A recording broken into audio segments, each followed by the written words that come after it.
오늘 영상은 한 번에 묶어서 보면 소름 끼치는 흐름이 하나 있는데요. 테슬라 로보택시는 베이 지역에서 갑자기 숫자가 터질 준비를 하고 있고, 어제 샌프란시스코에서 발생한 대규모 정전에서는 웨이모 차량들이 도로 한복판에서 멈춰섰습니다. 이 여파는 하루가 지나도 계속 이어지고 있고요.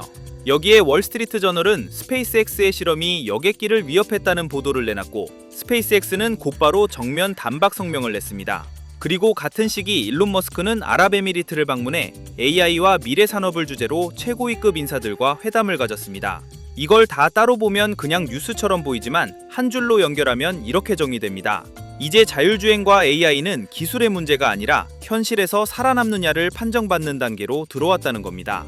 지난 10월 일론 머스크는 팟캐스트에 출연해 올해 말까지 베이 지역에 로보택시 1000대 이상, 오스틴 지역에 500대 이상을 운영하겠다고 말했습니다. 당시에는 다들 반신반의했죠. 실제로 오스틴은 아직 큰 변화가 없지만 베이 지역은 달랐습니다. 초기 20여 대 수준이던 차량 수가 어느새 100대를 훌쩍 넘겼습니다. 그리고 여기서 중요한 건 지금 도로에 몇 대가 있느냐가 아닙니다.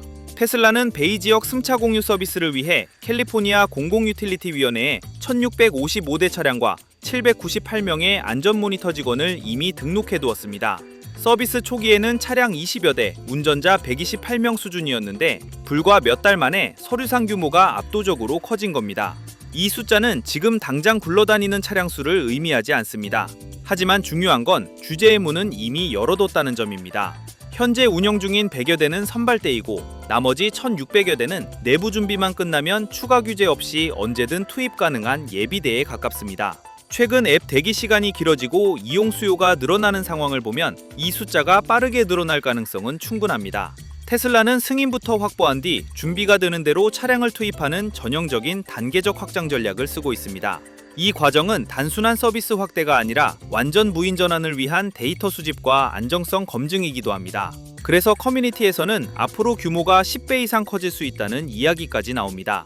그리고 이 흐름을 상징적으로 보여주는 장면이 하나 더 있었습니다. 오스틴에서 안전 모니터 없이 움직이는 완전 무인 로보택시 영상입니다.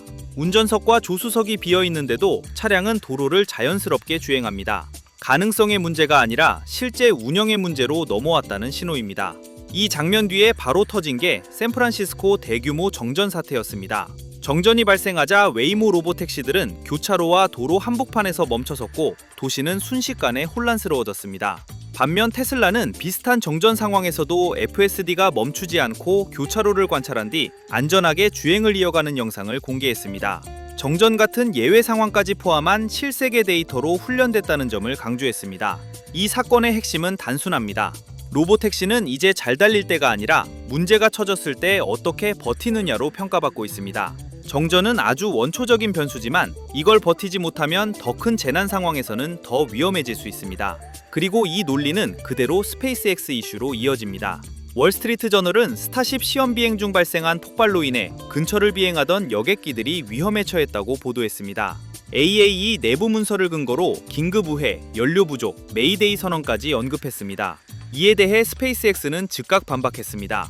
공역관리 시스템을 이해하지 못한 왜곡된 보도이며 위험 영역은 보수적으로 설정됐고 실제 잔해 역시 통제된 영역 안에 있었다는 입장입니다. 어떤 항공기도 실제 위험에 처한 적은 없었고 모든 항공기는 실시간으로 안전한 경로로 안내됐다고 밝혔습니다. 이 논쟁은 단순한 언론과 기업의 싸움이 아닙니다. 우주산업의 속도가 빨라질수록 안전과 규제, 그리고 언론의 프레임도 더 거세진다는 걸 보여주는 사례입니다. 이제 시선을 중동으로 옮겨보겠습니다. 아랍에미리트 대통령은 아부다비에서 일론 머스크를 공식 접견했고 아부다비와 두바이의 최고위 인사들이 대거 참석했습니다. 이 만남은 기업인을 초청한 자리가 아니라 국가 차원에서 미래 파트너로 대우한 자리였습니다. 회담의 주제는 AI, 디지털 전환, 자율주행, 우주산업이었습니다. 아랍에미리트는 석유 중심 경제에서 벗어나기 위해 수조 원 규모의 AI 투자 전략을 이미 가동 중입니다. 마이크로소프트와 구글에 이어 머스크의 테슬라, 스페이스X, xAI, 스타링크까지 하나의 묶음으로 바라보고 있습니다. 같은 날 머스크는 두바이로 이동해 두바이 왕세자와도 별도의 회담을 가졌고 스마트 시티와 자율주행, 지속가능한 에너지에 대한 이야기를 나눴습니다. 유럽이 규제와 비난으로 머스크를 대하는 사이 중동은 실리를 기준으로 기술을 끌어안고 있습니다. 이제 기타 소식입니다. 플로리다의 한 아이오닉5 차주는 차 안에서 물병이 굴러 물이 바닥에 쏟아진 뒤 배선 시스템 손상으로 120만 원이 넘는 수리비를 통보받았습니다. 제조사와 보험사 모두 보증을 거부했고 차주는 강한 분노를 드러냈습니다. 전기차 경쟁은 이제 스펙이 아니라 현실 내구성의 문제로 들어오고 있습니다. 또 다른 논쟁에서는 머스크의 자산이면 모든 사회 문제를 해결할 수 있다는 주장이 나왔고, 이에 대해 연방정부가 매년 쓰는 7조 달러조차 그 문제들을 해결하지 못했다는 반박이 이어졌습니다. 문제는 돈이 아니라 구조와 실행력이라는 지적입니다. 마지막으로 포르쉐 차이나는 2026년 3월부터 자사 충전 네트워크를 단계적으로 중단하겠다고 밝혔습니다. 중국 시장에서의 판매 둔화와 경쟁 심화 속에서 자체 인프라 전략을 접는 선택을 한 것입니다. 오늘 이야기한 모든 뉴스는 결국 하나의 방향을 가리킵니다. 자율주행과 AI는 실험을 끝내고 현실로 들어왔고, 기술을 대하는 태도에 따라 기업과 국가의 속도가 갈리고 있습니다. 이제는 가능하냐를 묻는 단계가 아니라 누가 먼저 현실을 통과하느냐를 보는 단계입니다. 이 흐름에서 우리가 하나 더 짚고 넘어가야 할 게 있습니다. 기술이 빠르다고 해서 항상 환영받는 건 아니라는 점입니다. 같은 기술을 두고도 어떤 지역은 규제와 비난으로 막으려 하고 어떤 지역은 국가 전략으로 끌어왔습니다. 유럽에서는 플랫폼에 벌금을 매기고 기업가를 공개적으로 공격하는 장면이 나오고 있지만, 중동에서는 같은 인물을 미래 산업을 함께 설계할 파트너로 대우합니다. 이 차이는 시간이 갈수록 더 크게 벌어질 겁니다. 왜냐하면 기술은 기다려주지 않기 때문입니다. 자율주행도 그렇고 AI도 그렇고 우주산업도 마찬가지입니다. 이미 현실로 들어온 기술은 할 수 있느냐를 묻지 않습니다.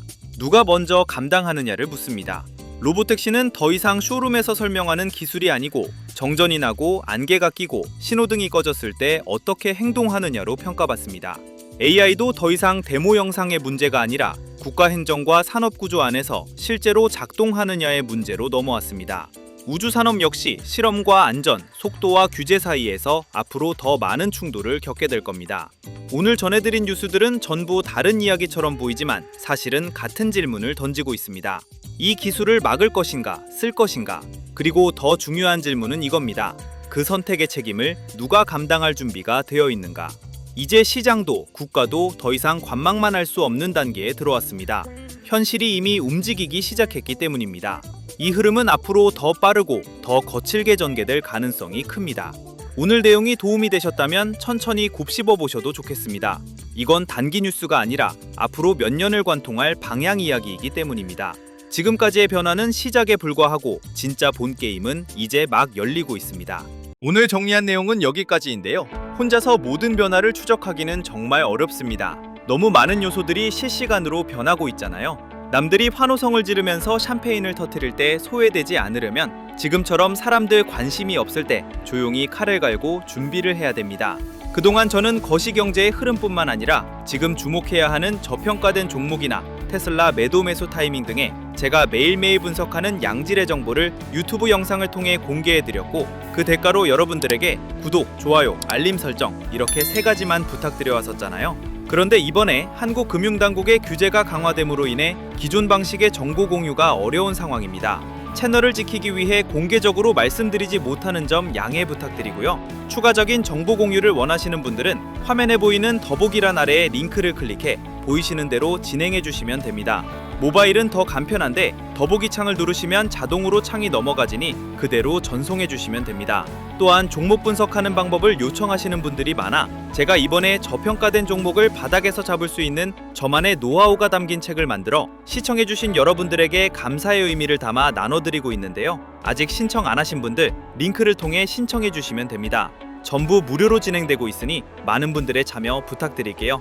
여러분들 제발 이번 시즌에는 기도매매, 뇌동매매 하지 마시고 근거 있는 투자하시면서 여러분들의 계좌를 붉은색으로 물들이시길 바라겠습니다. 오늘도 긴 영상 시청해주셔서 감사하고요. 저는 항상 더 좋은 정보를 가지고 돌아오도록 하겠습니다. 오늘도 시청해주신 여러분들 감사합니다. 지금까지 김선우였습니다.